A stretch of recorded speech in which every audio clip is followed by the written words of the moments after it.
Mradi huu una thamani ya jumla ya dola za Kimarekani milioni 104, ambapo fedha hizo zimeelekezwa katika utekelezaji wa mikopo kwa riba nafuu kwa wanawake na ujenzi wa vituo vya malezi ya watoto wakati wa mchana, ujenzi wa nyumba salama kwa manusura ukatili wa kijinsia, elimu ya kupinga na kutokomeza ukatili wa kijinsia, kuboresha miundombinu ya ofisi za maafisa maendeleo ya jamii na ustawi wa jamii, ikiwa ni pamoja na kujengewa uwezo wa maafisa maendeleo ya jamii na ustawi wa jamii katika kuwezesha kupinga na kutokomeza ukatili wa kijinsia.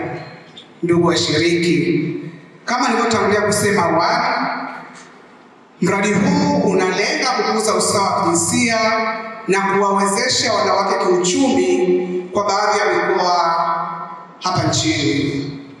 Katika kufanikisha azma hii, ni muhimu kuwa na mwongozo madhubuti wa kushughulikia malalamiko ili kuhakikisha kuwa sauti na changamoto za wanufaika na wadau zinasikika na zinapatiwa ufumbuzi kwa ufasaha na wakati. Ninawasihi mjadili kwa kina, kwa uwazi na kwa weledi mkubwa ili kuhakikisha tunapata mwongozo ulio bora, unaotekelezeka na unaozingatia mahitaji ya makundi yote, hususan wanawake ambao ndio walengwa wa mradi huu wa pamoja. Lakini eneo la pili ambalo pia ni kubwa na la msingi ni la kuzuia na kukabiliana na ukatili wa kijinsia, ambapo katika eneo hili tunaona kutakuwa na kupitia mabadiliko mbalimbali na mitazamo ya wananchi, na tumeona kwamba wanaume watatumika kama modo katika kuhakikisha tunatokomeza na tunazuia na kukabiliana na ukatili wa kijinsia. Lakini tunao eneo lingine ambalo ni eneo la ECD, ambalo tunaona kwamba mradi utawezesha ujenzi wa vituo vya kulelea watoto majumbani, lakini pia utaunganisha katika mfumo wa kidijitali katika kutengeneza hizi ECD center zetu na kutoa huduma kwa wananchi. Lakini pia mwisho, mradi utakuwa na kipengele cha usimamizi na uratibu wa mradi, ambapo ndipo masuala ya tathmini na ufuatiliaji pia yatakuwepo. Okay, mradi huu unalenga hasa kupunguza au kuondoa kabisa changamoto za ukatili. Tunajua ukatili dhidi ya wanawake na watoto umekuwa ni tatizo kubwa nchini.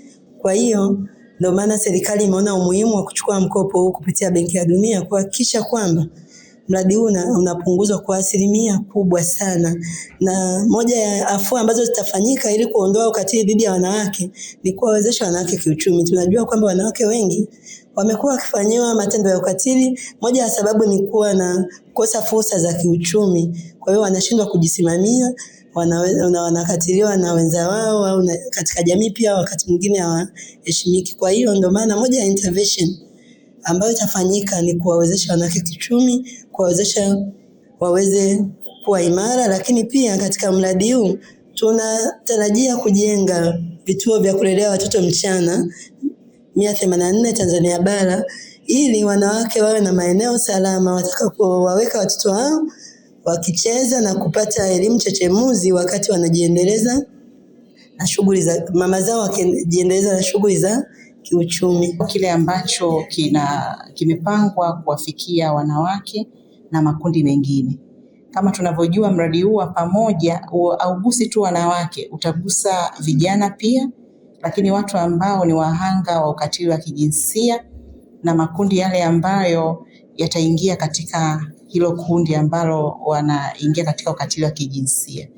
Kwa hiyo kwa siku hizi mbili ambazo tunafanya kazi hii, wajumbe tumekutana na tunaamini kwamba mwongozo huu tutatoka nao ukiwa na matokeo chanya na utawezesha kurahisisha mchakato mzima, na tutarajii tu kuwa kwamba mwongozo huu utapelekea kuja na matokeo chanya, isipokuwa tunaamini kwamba malalamiko atakayokuja hata kuwa mengi kiasi hicho, kwa sababu mradi utatekelezwa kwa kufuata taratibu za nchi.